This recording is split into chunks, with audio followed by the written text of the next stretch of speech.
નમસ્કાર દર્શક મિત્રો, અવર રાઇટ્સ ન્યૂઝમાં આપનું હાર્દિક સ્વાગત છે। હરણી રોડ સ્થિત રેવડિયા મહાદેવ સમિતિ દ્વારા શ્રી રેવડિયા મહાદેવ મંદિરે મહાશિવરાત્રિ મહોત્સવ નિમિત્તે શિવ વિવાહનું આયોજન કરવામાં આવેલું છે, જેના ભાગરૂપે આજ આનંદનું ગરબાનું આયોજન કરવામાં આવ્યું, જેમાં વ્યંડર સમાજના અગ્રણી અંજના કુંવર એટલે કે અંજુ માસીએ વિશેષ હાજરી આપી હતી। आओ सांभळीए શું કહ્યું અંજુ માસીએ તથા રેવડિયા મહાદેવ સમિતિના પ્રમુખ શ્રી અશ્વિન સોલંકીએ। જય માતાજી, નમસ્તે। વડોદરા શહેરની જનતાને અને મારા નગરજનોને ખૂબ અભિનંદન પાઠવું છું।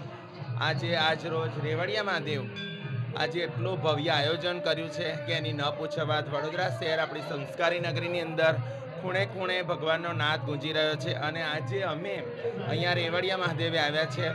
જોવો તો ખરા આપણી જનતાનો ઉત્સાહ, જે ભગવાનના લગ્ન કરી રહ્યા છે, વિધવા બહેનોને કીટો આપી રહ્યા છે। પહેલા દિવસે 2000 પબ્લિકનો ભંડારો, બીજે દિવસે 4000 પબ્લિકનો ભંડારો, આવતીકાલે 5000 પબ્લિક અને પાછું ફરાળી।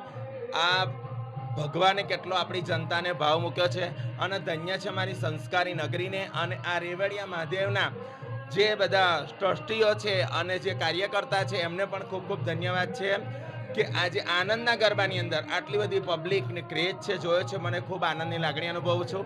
જય માતાજી, જય હિન્દ, જય રેવડિયા મહાદેવ, જય રેવડિયા મહાદેવ।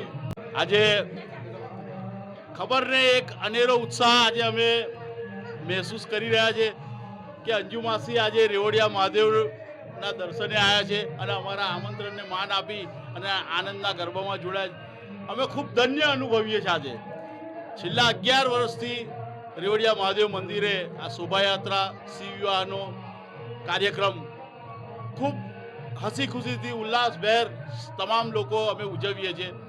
વડોદરા શહેરમાં કદાચ આ પહેલો એવો બનાવ હશે કે શિવ વિવાહ થતા, શિવ પાર્વતી વિવાહ થતા હશે।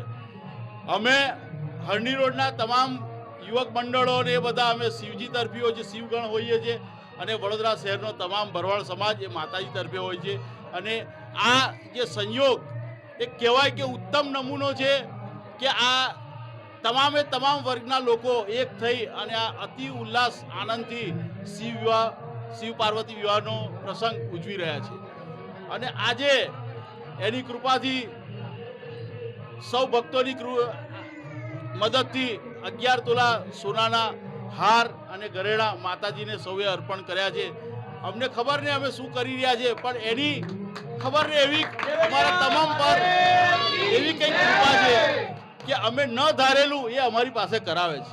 અમે એવું અનુભવી રહ્યા છીએ કે અમને દોડાવી રહ્યો છે અને અમે એની પાછળ દોડી રહ્યા છીએ એવો અમને અનુભવ થઈ રહ્યો છે અને હંમેશા વડોદરા શહેરના નગરજનો પર મહાદેવજીની કૃપા બની રહે અને સૌ સુખ સંપત્તિથી શાંતિથી વડોદરા શહેરમાં જે કંઈ આ દુર્ઘટનાઓ બને છે એનાથી બચીને સારી રીતે દુર્ઘટનાઓ દૂર થાય એવી મહાદેવજીને આજે પ્રાર્થના કરી।